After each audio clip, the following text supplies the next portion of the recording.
Hello everyone, welcome to mummies one. ఈరోజు మన ఛానల్లోని badminton theme కేక్ని ఇంట్లో ఈజీగా ఎలా ప్రిపేర్ చేసుకోవాలో చెప్తాను. అది కూడా ఫౌండెంట్ తోటి అనమాట. సో దానికోసమని నాకు కేక్ ఆర్డర్ వచ్చేసి 1.5 kg ఆర్డర్ ఇచ్చారండి. అది కూడా చాక్లెట్ ఫ్లేవర్ అనమాట. సో చాక్లెట్ ఫ్లేవర్ అనగానే ఎగ్లెస్ చేయమన్నారు. అందువల్ల నేను ప్రీమిక్స్ అయితే చేసుకున్నాను. ప్రీమిక్స్లో అయితే నా దగ్గర చాక్లెట్ ప్రీమిక్స్ అయితే లేదనమాట. సో చాక్లెట్ ప్రీమిక్స్ లేకపోయినా చాక్లెట్ ఎలా చేసుకున్నాను అనేది మీకు చెప్తాను. సో ఈ వీడియో ఎక్కడ స్కిప్ చేయకుండా లాస్ట్ వరకు చూస్తే కనుక మీకు అన్నీ ఈజీగా మనకి ఎలా ఉంటాయి, ఎంతకు సేల్ చేసుకోవచ్చు అనేది కూడా మీకు డీటెయిల్గా చెప్తానమాట. సో వీడియో ఎక్కడ స్కిప్ చేయకుండా లాస్ట్ వరకు చూడండి. సో మీకు చెప్పాను కదా, నా దగ్గర చాక్లెట్ ప్రీమిక్స్ లేదు అనేసి. వెనీలా ప్రీమిక్స్ ఉంటే అందులో కోకో పౌడర్ యాడ్ చేసుకొని చేశాను అనమాట. సో ఇలాగైనా కూడా కేక్ మనకి చాలా బాగా వస్తుందండి. ఆల్రెడీ ప్రీమిక్స్తో కేక్ ఎలా మిక్స్ చేసుకోవాలి అనేది ప్రీవియస్ కేక్ వీడియోస్ అయితే మీకు చూపించాను. ఒకసారి మీకు డౌట్స్ ఏమైనా ఉంటే అది ఒకసారి ఆ వీడియో ఒకసారి చూసేయండి. కింద నేను ఆ లింక్ తాలూకా డిస్క్రిప్షన్లోని మీకు ఆ లింక్ పెడతాను. సో ఇలా కేక్ బేక్ అయిన తర్వాత 3 లేయర్స్గా కట్ చేసుకున్నాను అనమాట. 3 లేయర్స్గా కట్ చేసి పక్కన పెట్టుకున్నాను.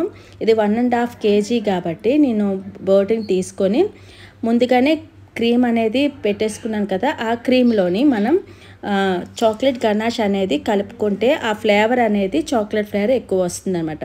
సో అలాగే చాక్లెట్ గనాష్ కూడా మనం షుగర్ వాటర్లోని యాడ్ చేసుకోవాలి. ఫిల్లింగ్ అనేది మనం చాక్లెట్ గనాష్ అనేది వేసుకోవాలన్నమాట. సో అర్థమైంది అనుకుంటున్నా. వాటర్లోని కూడా చాక్లెట్ గనాష్ వేసుకోవాలి, క్రీమ్లో కూడా చాక్లెట్ గనాష్ వేసుకోవాలి. ఓకే కదా. ఇప్పుడు మనం కేక్ బోర్డు మీద కొద్దిగా క్రీమ్ అనేది అప్లై చేసుకొని ఫస్ట్ లేయర్ అయితే పెట్టేసుకుంటున్నాను. సేమ్ ప్రాసెస్ మనకు బ్లాక్ ఫారెస్ట్ కేక్ కూడా సేమ్ ప్రాసెస్ అండి. కాకపోతే మనకి ఫిల్లింగ్లోనే అనేది మారుతుంది అనమాట. మనం ఇక్కడ ఫిల్లింగ్లోకి వచ్చేసరికి చాక్లెట్ కేక్ అనేసరికి చాక్లెట్ గనాష్ వేసుకుంటాం, చాకో చిప్స్ వేసుకుంటాం కదా ఫిల్లింగ్లోకి. అదే బ్లాక్ ఫారెస్ట్ కేక్ అయితే మాత్రం క్రష్ అనేది ఉంటుందండి. బ్లాక్ ఫారెస్ట్ క్రష్ అనేది ఉంటుంది. ఆ క్రష్ని అయితే వేసుకుంటాము. యాజ్ యూజ్గా కేక్ చాకో చిప్స్ తోటి మనం ఫిల్లింగ్ అనేది ఇచ్చుకుంటాం. లేదు అంటే చాక్లెట్ అయినా మనం ఫిల్లింగ్ అనేది ఇచ్చుకుంటామంట. సో ఇది ఒక్కటే చాక్లెట్ బ్లాక్ ఫారెస్ట్కి చాక్లెట్ కేక్కి తేడా అండి. మిగతా ప్రాసెస్ అంతా ఒకటే అనమాట. సో చాలామంది నా సబ్స్క్రైబర్స్ అడిగారు కాబట్టి ఈ విషయం నీకు చెప్తున్నానండి. సో మీకు ఏమైనా డౌట్స్ ఉంటే నాకు కామెంట్ సెక్షన్లో కామెంట్స్ చెయ్యండి. నాకు డౌట్స్ క్లారిఫై చేస్తాను. మీ వీలైనంత వరకు నేను నాకు తెలిసినంత ఇన్ఫర్మేషన్ అయితే మీకు ఇస్తానన్నమాట. సో షుగర్ వాటర్ డిప్ చేసిన తర్వాత క్రీమ్ అప్లై చేసి తర్వాత చాక్లెట్ గనాష్ అనేది వేసుకుంటున్నాను అనమాట. సో చూసారు కదా, నేను ఈ గనాష్ కూడా నేను ఇంట్లోనే ప్రిపేర్ చేసుకున్నాను. లేదు అంటే మనకి చాక్లెట్ గనాష్ కూడా మనకి షాప్స్లో అవైలబుల్గా దొరుకుతుంది. ఇక చాక్లెట్ గనాష్ కూడా ఎలా చేయాలి, ఇంట్లో ఎలా ప్రిపేర్ చేసుకోవాలి అనేది మనకి షార్ట్ వీడియోస్లోనే నేను అప్లోడ్ చేశానండి. అది కూడా ఒకసారి డౌట్స్ ఉంటే క్లారిఫై చేసుకోవచ్చు ఒకసారి చూసి. లేదు అంటే నాకు కామెంట్ రూపంలో అడగండి, నేను రిప్లై ఇస్తానమాట. సో ఫిల్లింగ్ అనేది చాక్లెట్ గనాష్తో చేసిన తర్వాత చాకో చిప్స్ మాత్రం కంపల్సరీగా వేయాలండి. సో వేస్తేనే మనకి ఆ చాక్లెట్ తినేటప్పుడు ఆ క్రిస్పీస్ తగులుతూ ఉంటాయి కాబట్టి టేస్ట్ ఇంకా బాగుంటుందన్నమాట. సో మిగతా అన్ని 3 లేయర్స్ కూడా సేమ్ యాజ్ ఇట్ ఈస్కి ఇలాగే కంప్లీట్ చేసేయాలి. క్రమ్ కోట్ చేసి 15 మినిట్స్ వరకు ఫ్రిడ్జ్లో అయితే పెట్టేసుకోవాలి. పెట్టేసి తీసిన తర్వాత నేను క్రీమ్ అనేది అప్లై చేస్తాను. నార్మల్ ప్లెయిన్ క్రీమ్ అని అనమాట. ఇందులో చాక్లెట్ గనాష్ వేయకుండా క్రీమ్ అనేది అప్లై చేశాను. ఎందుకంటే మీకు ఆల్రెడీ చూపించాను కదా ఎలా అప్లై చేసుకోవాలి అనేది. వీడియో లెంత్ అయిపోతుందని ఆ ప్రాసెస్ అయితే నేను చూపించలేదు. ఓన్లీ ఫినిషింగ్ అయితే మాత్రమే చూపిస్తున్నాను అనమాట. సో మొత్తం అంతా అయిపోయిన తర్వాత స్క్రాపర్ తోటి నీట్ ఫినిషింగ్ ఇచ్చిన తర్వాత పైన ఎడ్జెస్ మాత్రం పెద్ద ప్యాలెట్ నైఫ్ తోటి అయితే తీసుకోవాలి. చిన్న ప్యాలెట్ నైఫ్తో తీసుకుంటే అంచులు సరిగ్గా రావన్నమాట. సో అందుకనే పెద్ద కేక్స్ అంటే 1.5 kg కేక్స్కి అయితే మాత్రం మనం ప్యాలెట్ నైఫ్తో తీసుకోవాలి. ఇప్పుడు ఫౌండెంట్ వర్క్ చేసుకుంటున్నాను. ఆ కేక్ అలా ఫ్రిడ్జ్లో పెట్టేశాను. ఇప్పుడు ఫౌండెంట్ వర్క్ చేసుకోవడం కోసం పక్కన పిక్చర్లో కనిపిస్తుంది కదండి, ఫోన్లో అయితే మీకు సరిగ్గా కనిపించట్లేదని పక్క పిక్చర్లో పెట్టాను. ఆ కేక్ మీద ఈ ఐటమ్స్ అన్నీ రావాలి అన్నారన్నమాట కస్టమరు. బాబు బ్యాడ్మింటన్ ప్లేయర్ అంట, సో ఆ థీమ్ కేకే నాకు కావాలి అన్నారు. సో చాలా డిస్కషన్ అయిన తర్వాత మొత్తం అన్నీ ఫౌండెంట్తోనే కావాలి అన్నారనమాట. ఎక్కడ ప్రింట్ అవుట్ అయితే వద్దు అన్నారు. సో దానికోసం అయితే నేను black colour fondant and white colour fondant అయితే తీసుకున్నాను అనమాట. సో మనం ఎప్పుడు కూడా ఫౌండెంట్ వర్క్ చేసేటప్పుడు ఒకటి గుర్తుపెట్టుకోండి, వాళ్ళు ఇచ్చే పిక్చర్లోని వైట్ కలర్తో వర్క్ ఏది ఉంటే అదే ముందు కంప్లీట్ చేసుకోండి. ఎందుకంటే ముందు ఏదైనా కలర్తో మనం ఫౌండెంట్ వర్క్ చేసాము అంటే ఆ కలర్ అనేది చేతికి అంటుకుపోతుంది. ఆ తర్వాత వైట్ కలర్తో చేసాము అంటే ఆ వైట్ కలర్కి మనం చేసే వర్క్ అంతా కలర్ అంతా అంటుకుపోయి ప్యూర్ వైట్ అయితే రాదనమాట. సో ఇది బాగా గుర్తుపెట్టుకోండి ఫౌండెంట్ వర్క్ చేసేటప్పుడు.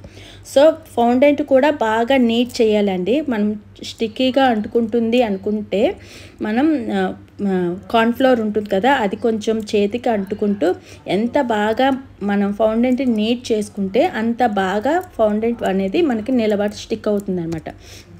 సో ఫస్ట్ పిక్చర్లో కనిపిస్తున్నట్టు కాక్ అయితే రెడీ చేస్తున్నాను. కాక్ రెడీ చేయడం కోసం మీకు ఈ వర్క్స్ అన్నీ ఎలా చేయాలి అనేది తర్వాత వీడియోలో అయితే నేను సాధ్యమైనంత వరకు మీకు ఎలా చేయాలి అనేది మీకు చెప్తానండి. సో టైం లేదు, వీడియో లెంత్ అయిపోతుందని సార్ నేను జస్ట్ ఫార్వర్డ్లో చేసేసాను. కాక్ చేశాను, తర్వాత బ్యాట్ చేశాను, ఆ తర్వాత కలర్తో ఏటేటి ఉన్నాయో అవన్నీ చేసుకున్నాను అనమాట. సో ఓన్లీ ఫౌండెంట్ వర్క్, ఫౌండెంట్తో పిక్చర్స్ బొమ్మలు ఎలా చేసుకోవాలి అనేది మీకు తర్వాత వీడియోస్లో ఎప్పుడైనా సరే చూపిస్తాను అనమాట. సో ఇదండి కేక్ మీద ఉన్న ఫౌండెంట్ మొత్తం వర్క్ అంతా కంప్లీట్గా చేసి నేనైతే పక్కన పెట్టుకున్నాను. సో కేక్లో చూసారు కదా పైన అంతా గ్రీన్ కలర్ అయితే వచ్చింది కదా, దానికోసం నేను గ్రీన్ కలర్ జెల్ కలర్ని క్రీమ్లో యాడ్ చేసి అది అయితే పైన అడ్జస్ట్ చేసుకొని నీట్ ఫినిషింగ్ అయితే ఇచ్చేసుకుంటున్నాను. సో ఇలాగే మొత్తం అన్నీ ఇచ్చేసిన తర్వాత కిందన గ్రాస్ వచ్చిందండి. ఆ గ్రాస్ కోసం నేను ఫౌండెంట్ అయితే పెట్టకుండా క్రీమ్తోనే జస్ట్ అలా స్ట్రోక్స్ అయితే ఇచ్చేసాను అనమాట. సో ఈ స్ట్రోక్స్, ఈ వీడియో, ఈ కేకు ఎలా వచ్చిందో అనేది మీకు నచ్చిందా లేదా అనేది నాకు ఖచ్చితంగా కామెంట్ సెక్షన్లో పెట్టండి. సో కస్టమర్ వచ్చేసారని నాకు హాఫ్ అన్ అవర్లో వచ్చేస్తున్నానని ఫోన్ చేశారు. ఫోన్ చేయగానే నేను ఆ ఫౌండెంట్ వర్క్ అంతా కేక్ మీద అయితే అడ్జస్ట్ చేసుకుంటున్నాను.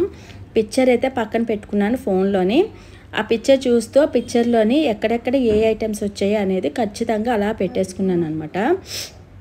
సో వాళ్ళు హ్యాపీ బర్త్డే ట్యాగ్ అయితే వద్దన్నారు, ఫౌండెంట్ మీదే రాయమన్నారు కాబట్టి హ్యాపీ బర్త్డే అని ట్యాగ్ ఫౌండెంట్ మీదే రాశాను.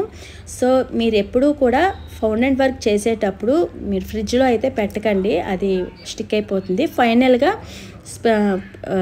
సిల్వర్ కలర్ బాల్స్ తోటి వేసి అంచులు గోల్డ్ కలర్ డస్ట్ తోటి డెకరేషన్ చేసి ఇచ్చేసనమాట. కస్టమర్ అయితే చాలా హ్యాపీ ఫీల్ అయ్యారండి. అలాగే బర్త్డే బాయ్ కూడా చాలా సర్ప్రైజ్గా ఫీల్ అయ్యారంట. నాకు వీడియో షేర్ చేశారు, టేస్ట్ కూడా చాలా బాగుంది అన్నారనమాట. సో ఈ కేక్ ఎలా ఉందో మీరు ఖచ్చితంగా నాకు కామెంట్ సెక్షన్లో పెట్టండి.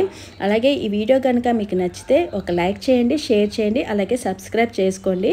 అలాగే నా ఛానల్ ఎవరైతే కొత్తగా చూస్తున్న వాళ్ళు ప్లీజ్ సబ్స్క్రైబ్ చేసుకొని పక్కనే గంట సింబల్ని క్లిక్ చేసి ఆల్ ఉన్న సింబల్ని క్లిక్ చేయడం వల్ల నేను చేస్తున్న ప్రతి ఒక్క వీడియో మీ నోటిఫికేషన్లోకి అయితే వస్తుంది. ఇలాంటి మంచి మంచి వీడియోస్ కోసం నా ఛానల్ని అయితే ఫాలో అయిపోండి.